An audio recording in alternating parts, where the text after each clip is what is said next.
It's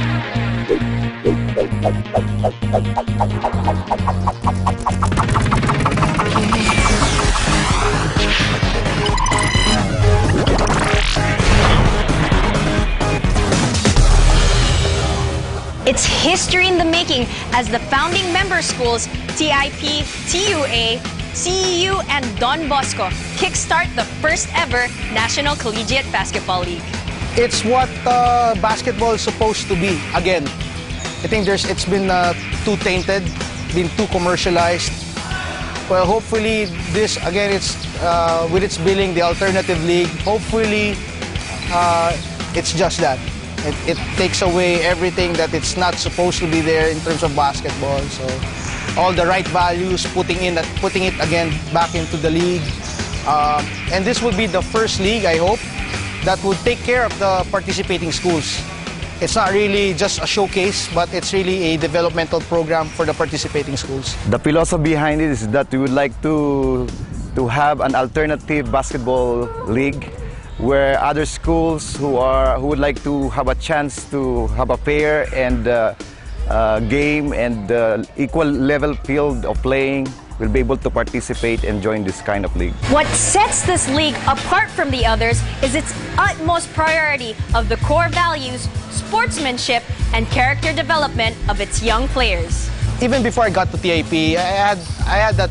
I think everybody had a vision of putting up their own league, especially for basketball coaches. So when I got here, I was so surprised. Actually, I was really surprised about on what the school can offer. We focus on the value-based program, and we would like to enhance it because it's more than a game. It's more than basketball.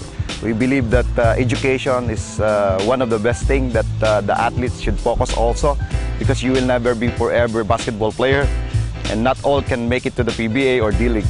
So we would like to emphasize the value of education, the value of character building, and the value of sportsmanship and fair play. We would like to impart the values of teamwork, of discipline, of be able to think for themselves, and then we develop trust and confidence. And before the beginning or before the start of the game, we'll have also a time where we can have a huddle time with the athletes and the coaches, and then focus on one subject like respect or integrity, and we will talk more on that in their dugout and expound it a little bit on how they can apply it in and out of the court. Son of the owner, Angelo Lajos. Actually, he's the apo na pala ng founder. Had the same visions, somewhat the same visions, and we just hit it right off. Then talked about putting this up, and it took really a year to put this up, and it's here now, so we're happy for it. We are not only coaching the hand, which is the skills, but we are also coaching the head, which is the psychological aspect of the game, and not only that, but coaching the heart of the athlete, even the players and the coaches, which focus on the relationship, the relational aspect, the emotional aspect, and also the spiritual aspect of the game. The quality of the education of the school is, I think, pretty much up there also. So it was just a hidden gem, and it just needed a league so it can be marketed, can be exposed to the public to see what kind of school it is. And with that, I just thought of other schools that may be in the same boat. I mean, schools that can really show the public what it can offer, but because there's no UAP NCAA league for them, so they're just hidden. So now let's take a look into what the League Without Limits is all about, straight from the participants themselves.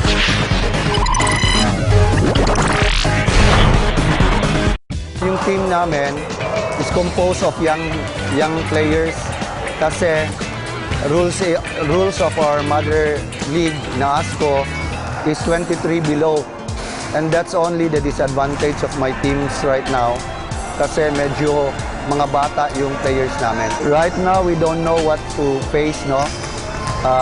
The teams are very strong, so we just focus on one game at a time, and we will try to do our best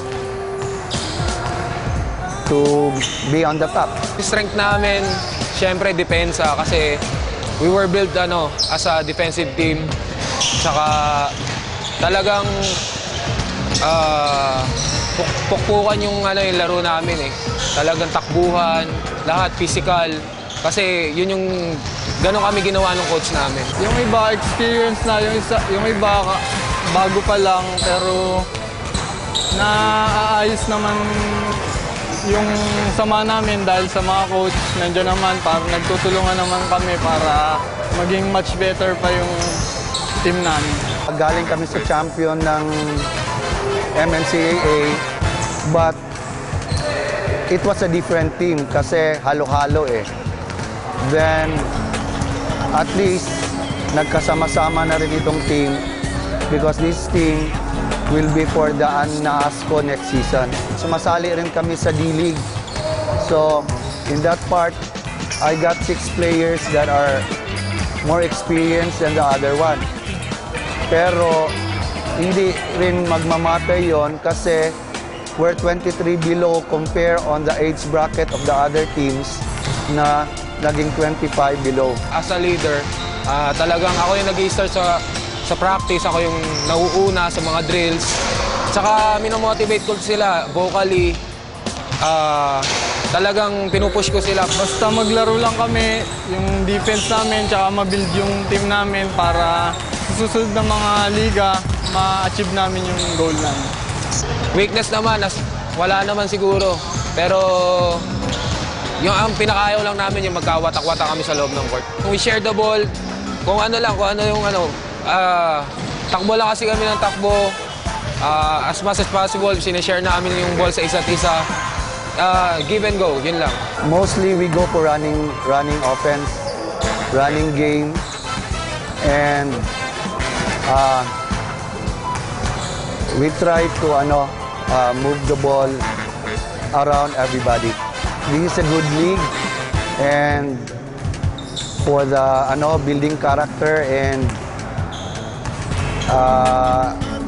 Boss JJ and Boss Lapos, I guess the founder of the league has agreed to make a new league for a better basketball sports program.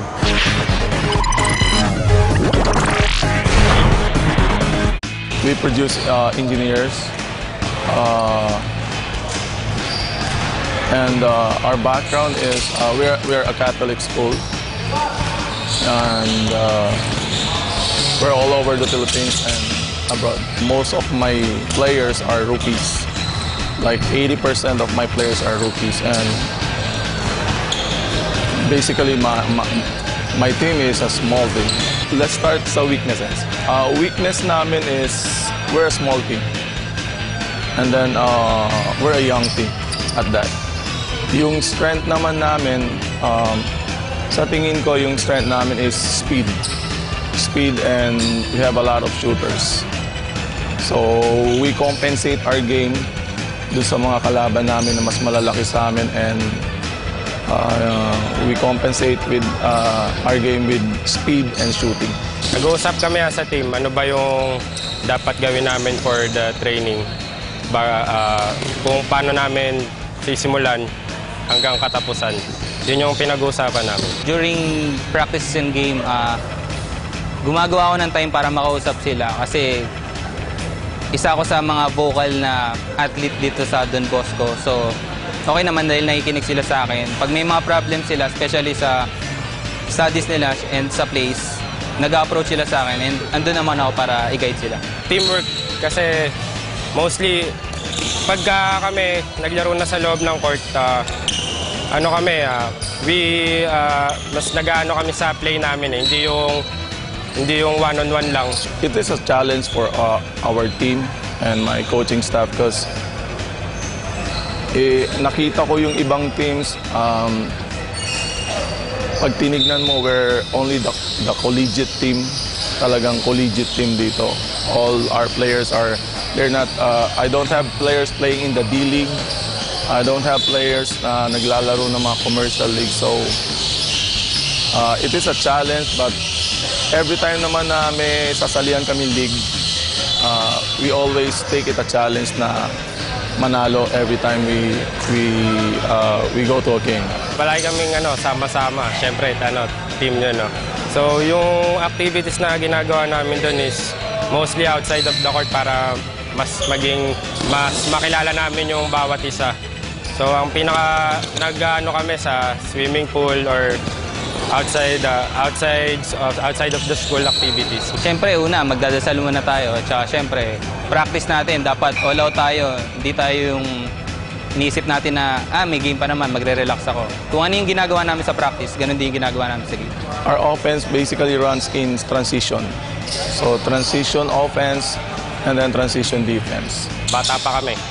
Hindi naman kami yung matatanda na.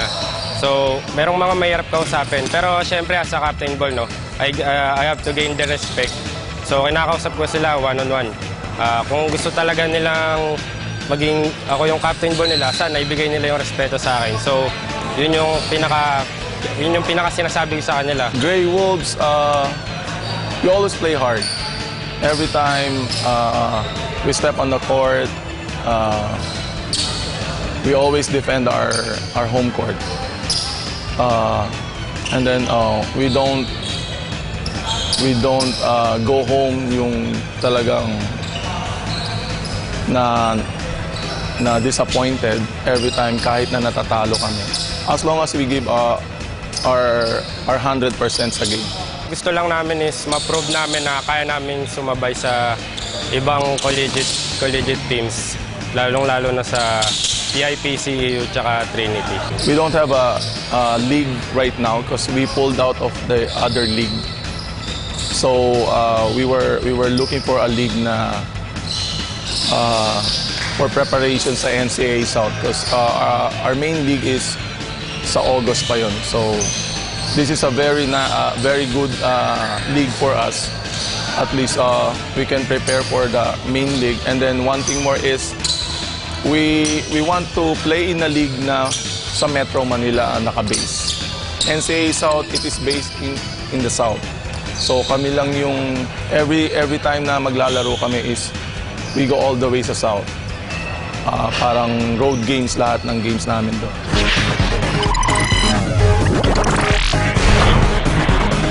Sabi ko nga, younger team yung mga players ko. Siguro, more on running game yung team namin.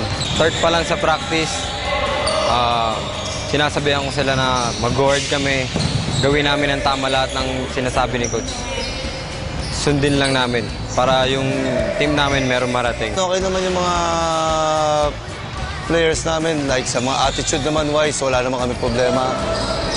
Mabait naman sila, accommodating naman sila sa bawat isa, lalo na sa mga coaches, sa mga teachers dito sa Trinity. Actually, yung mga player ko, coming from the different school din eh. So, baga sa talagang yung school na to, dumating ako before, talagang zero. Wala talagang mga players. So, nag-scout kami from the different province. So, talagang namili kami for the best. Strengths namin, yung bilis namin eh. Kasi wala kami halos big man. So, halos lahat. Kailangan bigs namin tumakbo rin. Gusto ni Coach, takbuhan eh. Every time push namin yung bola. Sa sipag, kailangan sipag, depensa. Ina-adjust namin. Talagang rush yung preparasyon namin para sa league na to. Yung team kasi namin maliliit. So, kailangan namin mag-work hard para tumakbo na tumakbo. Kasi yung team namin, run and gun. Kailangan namin tumakbo, maliliit. So, kailangan magtulong-tulong. Masaya kami kasi, ka-umpisa lang ng team. Nag-start na naman kami dahil maraming bago.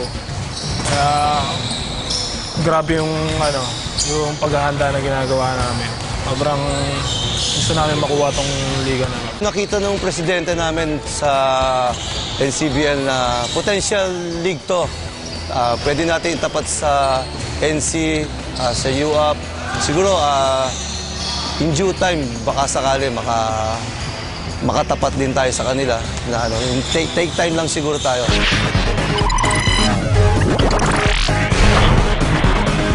Before I came here, they were actually defending champions for an existing league, the Interscholastic Athletic Association. This year, in my watch, they placed third. We took out, it's a rebuilding year. We took out from the 15 players from last year's championship team. I had like 5 of them remaining. And the others are walk-ons and recruits. Very excited kami sa liga ngayon kasi first year ng league namin, unang liga to. Tapos kami pa yung founders. So, kailangan namin magpakita ng magandang performance, lalo na sa TIP community, sa boss namin sa TIP, tsaka sa mga coaches namin. So, excited kami. When we talk about the resources, the support that it gets from the management, the owners, they could really play, they could just be head toe-to-toe with the other NCAA UAP schools. Iba kasi yung dito community dito talagang supporting each other lang. Karamihan niya mga bata. Siyempre, nangangapa pa sila sa team namin. Kaya kailangan nilang mas maintindihan. May isa puso at may isa isip nila yung mga ginagawa namin. Weaknesses, maybe we're still gelling. Even for a year already, but we're still gelling, getting to know each other. Binamotivate ko sila according dun sa mga natutunan ko dati. Kasi nanggaling din ako sa rookie, alam ko rin yung nararamdaman nila. Pag nadadown sila, kailangan i-motivate ko sila na tumaas yung laro nila, tumaas yung confidence nila para makasabay sila sa mga seniors. Nagpe-play kami as a team talaga. Sa weaknesses namin siguro yung mga bata pa kasi iba naming mga teammates, lalo na sa mga big man namin. Pero tinuturuan naman namin kasi diba, as a diba, veteran na din sa team, tinutulungan naman namin sila mag-step up. I play an offense called the read and react offense. It's pretty much orderly chaos. So it's just a bunch of movements that there's no predicated movement, no pattern. You're just going with the flow offense. Lagi naman sinasabi ni Coach stay humble lang palagi. Well, the team's goals, mag-champion. But more than that, it's the performance. Win or lose, it's about our performance, how we play the game, how we play it right, how we conduct ourselves, making the community proud of the team, and just to support the NCBL. As Sir Angelo Laos told the press, that we're pretty much putting all our eggs in this basket. So dito sa NCBL, hopefully it takes care of us as well.